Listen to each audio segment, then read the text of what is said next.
C'entro anch'io.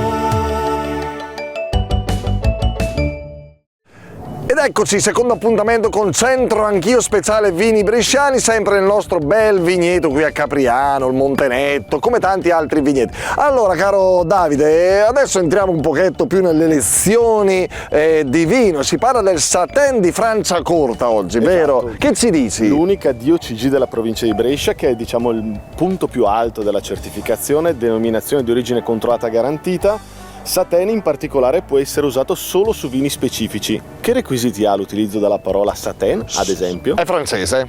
No, non è è francese. studiato in Franciacorta, ma pur essendo anche una DOCG, non lo è da sempre. Da quale anno è Franciacorta e DOCG? La denominazione più importante della provincia, devi saperlo per forza. Pure questo devo sapere, ma sono più difficili le domande che mi fai in questa edizione della precedente, ma io ho gli amici che mi possono aiutare. Anche oggi qui in Piazza della Loggia, caro Davide, sono con la signora Emanuela e il signor Beppe, marito e moglie immagino. No, amici. Ah, benissimo, guardi, manco lo sapevo, mi sono lanciato e ho sbagliato, vabbè, ma in amicizia va bene così. Allora, coi vini, come siete messi voi di vini bresciani? Consumate, non consumate, conoscete? Non sono un grande esperto, bevo ogni tanto in compagnia, ma non... Poco. E lei, signora Emanuela? Prego, scusi. Abitualmente non lo bevo. Ok, scusi, lei Emanuela? Quando ero più giovane bevevo, sì. Quando ero più giovane. Giovane. Giovane anche adesso, signora Emanuela. Allora, attenzione a queste due domandine. Per poter scrivere Satèn, chiedo al signor Beppe, se non so, poi arrivo da lei. La seconda interrogata sarà lei. Per poter scrivere Satèn su una bottiglia di Franciacorta, secondo lei, signor Beppe, quale di questi requisiti è obbligatorio? 1. Deve essere prodotto usando solo uve bianche. Deve contenere il vino di una sola annata. Può essere raccolto solo tra il 15 e il 31 di agosto. Si può produrre solo assieme a Septèn o Ten Neufén. Penso sia quello di una sola annata.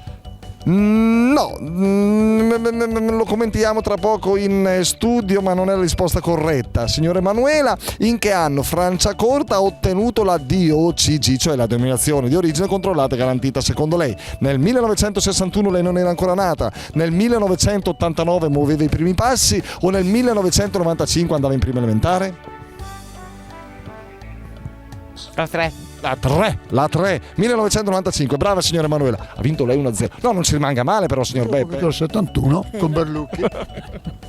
Insiste, grazie. Allo studio arrivo da te, Davide.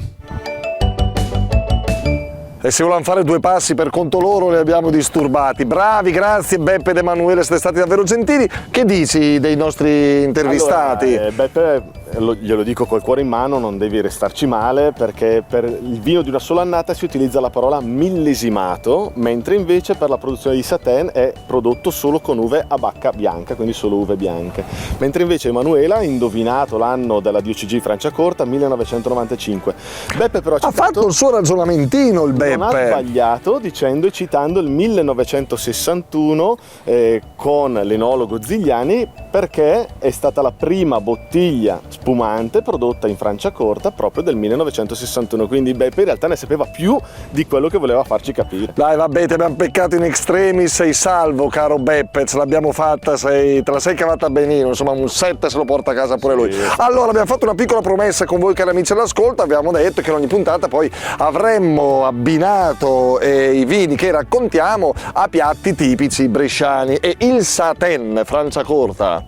Il Satèn di Franciacorta, essendo la bollicina più importante della provincia, non volete iniziare il pasto con una bellissima bollicina di Franciacorta, e quindi aperitivi, se avete qualche pesce crudo magari di lago, riuscire a giocarci un pochino questa bollicina in abbinamento, e diventa l'inizio delle feste e con il nostro Franciacorta Satèn. E quindi ci sta così. Tu me la organizzeresti sta cosa? Mi inviteresti a un aperitivino? Faccio tutta la cena a base di vini bresciani. I piatti li porti tu, io ti porto i vini. Ma io sono stemmi. Va bene, alla prossima, grazie, ciao. C'entro anch'io.